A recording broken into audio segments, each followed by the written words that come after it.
Hey there, friends. What is poppin'? My name is Rabbit, and thank you so much for joining me for episode number 28 of Let's Blindly Play Through Paladin's Quest for the Super Nintendo Entertainment System. In our previous episode, we ended up talking to Joyce, who was the baker back at Misudo, and thanks to some of her advice regarding how we could mask our scent so that we can progress and be treated as a fellow Sasquatchian? Is that what we're supposed to call them? The people from Sasquatch? I don't really know. But as Chesney and crew, we are from Nasquat. And oh, actually, did I cue Sophie's crown? I don't know. This is what I get for trying to talk and do these at the same time. Maybe let me cue this first. Bing, bing, boom. Sophie's crown, fire A, and G whoop. I think that's good. So yes, we learned from Joyce, the baker at Misudo, that there is a seed or some sort of grain that we can find here in this unnamed cavern. And once we have acquired the grain, we can bring it back to her and she will bake it into a loaf of bread, allow us to consume it, and that should mask whatever odor just lingers on people from Nasquat. Not really sure how or why this works, but we're going to roll with it, you guys. We are going to roll with it. So we had just barely begun inching our way through the cavern in our last episode, and we parted ways with me kind of saying, I'm not sure how deep this is going to go. So far, we found a couple random little plots of seeds, but they've been mostly bullshit. So we shall see if the game continues to troll us or if it will begin throwing us a bone, and maybe we will find ourselves with the correct grain sooner rather than later. But oh, looky here, we've got a treasure chest containing a knife BT. I'm not sure. Knife BT's either bottle or boots. Let's see here. We've got all of Cormu's shit on Chesney, which is preferred at this point in the game. And looky here. So it is a type of boot. So just quickly looking at the stats of what he had previously equipped, 220, 178, 188.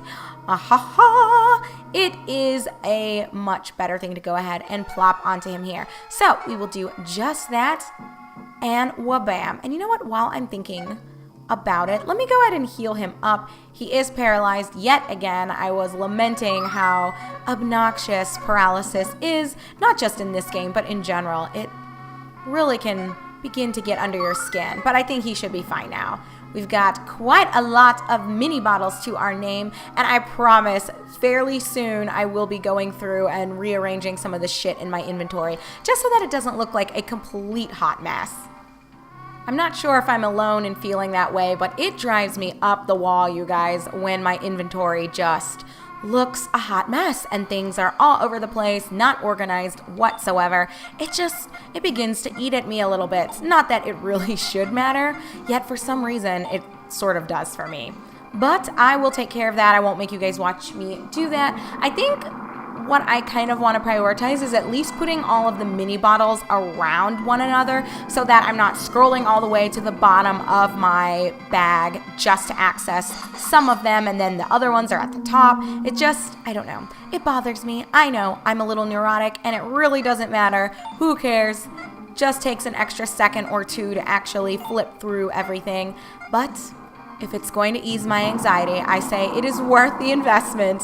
I wish it had like some other games, although I can't think off the top of my head if other titles released in the early 90s had this capability, but just having access to some sort of menu that'll let you auto... What am I looking for? How it auto arranges, I guess? Auto organizes. I'm not sure what the actual word is that's usually used in video games for it. I guess basically it just auto-organizes everything for you. You guys know what I'm referring to, where you hit a button and it'll alphabetize it for you, or it'll group a bunch of things by the type of item that it happens to be. So I think if we had something like that, I would be cool using that option as well and that mechanic as well, but I don't. So it's like all up to me actively investing my time, my effort, my energy into it. And don't mind me. As for repeat fights, I may or may not be cutting all of them out. I think we can blast through a few of these pretty fast, and there is a point where it takes more time to edit everything out than to just leave it in. So let's check out this, I think again it's Gubo's milk, and I gave the last thing I think to Medea, so let's go ahead and let Chesney have a sip, and he gains 3 points of strength as a result. So that's kind of nice. I'm glad we're finding things, and oh boy, this looks like a fucking mess. I'm not even sure what order I need to go in, and how can I even get to the other ones? Do you guys see that? Like right by the bridge to our right-hand side of the screen anyway? I wonder if we'll come out through that upper right-hand corner. It seems like it's a hidden path. Well, we'll access what we can, and we'll just work our way down, I guess. Oh God, what an absolute disaster. Oh gosh. And like I had kind of mused earlier with you guys, I have a feeling that the game is going to troll us, and it'll be the absolute last batch of those grains will be the ones that house the, whatever it's called. It's like Kumbaya, I think. It's not kombucha, but that's what I jokingly called it in our last episode. But whatever that grain is that starts with a K that Joyce referenced, I'm guessing it's probably going to be in one of those two that was up at the right-hand corner that I'm not going to be able to even reach with where I'm standing right now. But it should be fine. We'll go ahead and we'll bolt this group and end with a break S on the G wheel. And I wonder what the G stands for. I don't think we've seen, maybe it's not a goblin, it's not a ghoul, maybe a gross whip, I don't know. You know, you really can just use your creativity and imagination in this game with some of the truncations. Like, anything can stand for anything, and some things stand for more than one thing. It is just a fucking free-for-all. But yeah, like, how am I supposed to get to those two? That is immediately to the right of Chesney. This game is fucking with me. Do you guys see all of these I have to go through? Maybe what I can do, just to save y'all time, is look through all of these on my own and see if any of them have the Kambalaya or whatever the fuck it's called, because I don't know if it sounds like a good time watching me get into 9 fights. And of course, I'm just guessing. I don't know if there's 9 of them here for me to inspect, but this is a lot of them. So you know what? Give me a second. I will look through all of them that I can, I guess after this fight, because one round will take us through everything. And then if none of these do, in fact, contain what I'm looking for, we'll just head on over to that right-hand bridge and keep looking. Okay, so these are all bullshit fakes, which, oh, fuck my life. Do you guys see all of these? I'm gonna be here for fucking ever. Well, give me just a second again to make my rounds and see if I can sniff out which ones are full of shit and which ones are legit. Well, it looks like they're all full of shit, you guys. Who would have thought? And ooh, I'm seeing another set. I keep wanting to call them stairs, but it's actually a ladder. But I'm seeing it, and I wonder if this is it, you guys. If I found the secret / hidden path that is going to take us to this fucking grain that I need to find. Although, okay, I should say, although it's a bit annoying that you have to get into fights with all of these as opposed to just inspecting them and it maybe just giving you a message that says, you know, LOL, you suck, this isn't it. That is annoying, I will admit, but gotta give credit where credit's due. Y'all know that's what I'm all about. I do think it's very creative that they did it this way, where there's just a plethora of bullshit here, and it's kind of up to RNG. Well, I don't know if it's RNG. It could be that if you've played through this and you know exactly where it is, you could just go straight there, find it, and then head back and visit with Joyce and let her know, hey, I got the shit. So I don't know if it's really randomized or if there is a specific place for it to be. I'm guessing the latter is the direction the development team went with. But either way, I do think that this was a very creative way of doing this. And I don't know, I'm a little annoyed, but I can't really be mad at them giving you a new way of navigating this type of like search mission, if you will. But woohoo, I level for Medea, and before I forget, let me quickly heal some folks up. But I think we're reaching the end of this grind. We have to be. There cannot be much left for us to explore here. I'll just go ahead and heal up everyone. One guzzle of the mini bottle here. just so that we're not too low. And we'll see. I know there was a path that we had missed earlier, unless this is it and it just loops around. It was red the whole time. Here it is, guys. We've obtained the Kiowa. That is what it's called. I was calling it all kinds of kombucha and jambalaya and all this other bullshit, but we found it. So I am going to guess that it is just set in one spot, one location. So if you know where it is, you can just make a beeline for it and avoid a bit of the nonsense that I had to go through. But okay, it wasn't too bad. And once again, this cave isn't that deep. It just, I think the myriad of fights that you get into by exploring and not really knowing that oh my God, have I already forgotten what it's called? Kiowa. Not knowing that it's a different color, you just blindly muck about and inspect everything, and as a result, you end up fighting everything. But see, if I had just known it was going to be a maroon or red color, could have saved myself all of those arduous battles. And I say arduous somewhat cheekily because we were killing everything with like 2 auto attacks from our team. So not even a big deal at all. And you know what? Fuck this guy. We're gonna just quickly scroll through this because I don't have time for his bullshit.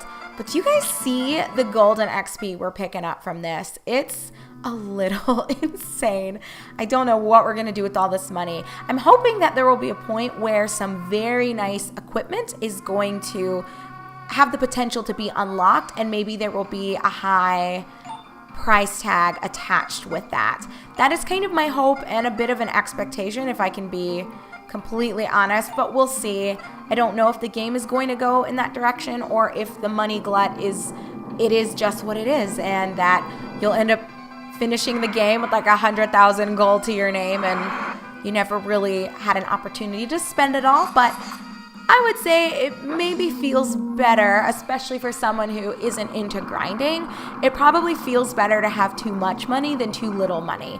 So not to say that I think that this game posed an excessive amount of challenge regarding this, but Legend of Legaia in particular really made you work for your money. Like, it did not fuck around. I'm just going to use Barry again because I'm sick of their shit. But Legend of Legaia did not fuck around in terms of giving you cash.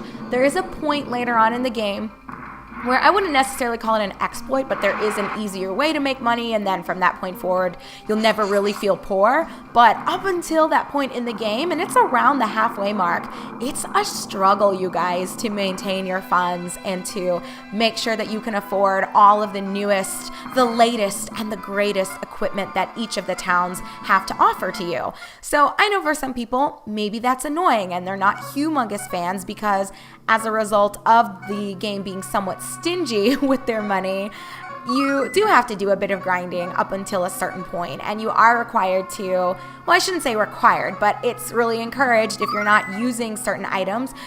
You're more than likely going to have to sell them to make up that difference for cash, because otherwise you're just going to be grinding forever and you're going to be broke forever and you're never going to be able to afford everything. And nobody wants to be about that life. No one likes being a broke ass bitch, or at least I don't. But woohoo, a pea feather is now ours. Let's just scroll on down, and I think we can give this to Medea. So it is the bird's wings. We have seen this before, and her quickness does go up by 5 points as a result. So fabulous. We went through everything here, you guys. We found all of the treasure, unless there was just some other random ass pathway that I somehow missed, which I highly, highly doubt.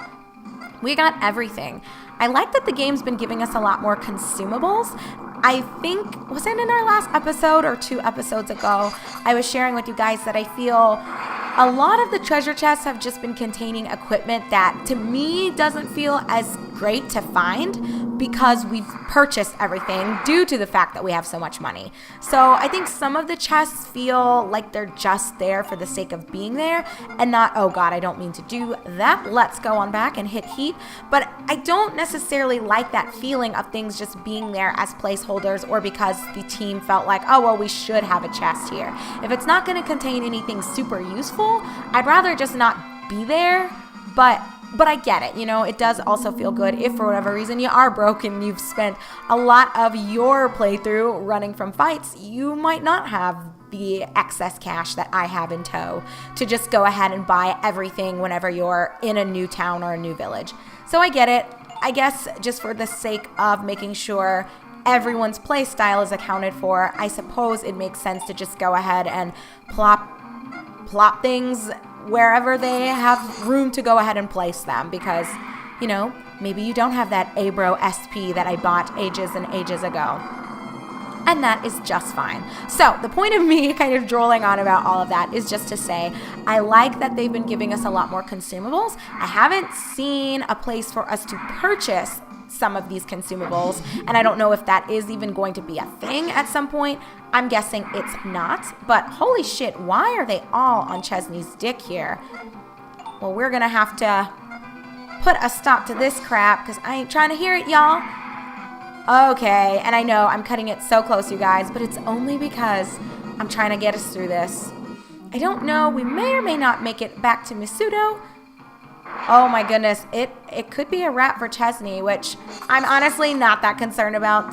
Oh, no, there we go. I was gonna say, it just means more XP, or I should say a better split of XP for the ladies. So you know what, I'm gonna just use our high bottles just to stop being as big of a wanker as I've been with hoarding, especially over here on Medea, because she almost never uses her bottles anyway. So, and whatever, Wild, you don't have a whole lot to be healed anyway, so 300 will be just fine. So let's see if we can get to Misudo, and then we will call it quitsies, my darlings. And then when we come back together in video number 29, and before I even continue with my preparatory closing statements, can you guys believe we're already knocking on 29 videos? Am I the only one who thinks that that feels, oh shit, I did not mean to shift anything, but am I the only one who thinks that feels nuts?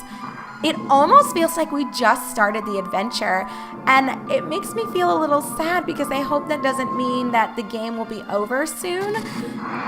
I don't think so. I may or may not have thrown this out in the past, but I feel like the game is at least going to have, oh god, I guess I can only hit one at a time, so let me focus before I start throwing random shit out there. But I can't help but feel like this game is going to be at least 30 hours, and the game doesn't have an internal clock, so I don't know where we're at with time, but I would venture we're about 15, maybe a little less, probably not quite at 15, but we're more than likely not too far from that as just a general guess. So I would like to think that we are not more than halfway through, or at least we're around halfway through. I don't know, it just feels sad to me to think that our journey could be on the downward slope, you guys, towards that victory line and towards that ending. Oh, but all good adventures have to come to a close eventually. And the good thing about it, though, to be fair, is that with the conclusion of this game, that just means that gives us an opportunity to start something else. So it is what it is. I know I shouldn't get too attached to everything that we undertake together, but I can't help it. And I think for all of its goodness gracious, I need to remember that fire just is not what the bronzes are all about. But we'll go ahead and finish him off with a bit of a disrespectful set of physical attacks. And bing, bang, boom, give me my shit. And Misudo, there you are. These fucking trees in my way. But we made it, darlings. We made it. So that will go ahead and wrap up everything that we needed to see in regards to finding that Kiowa.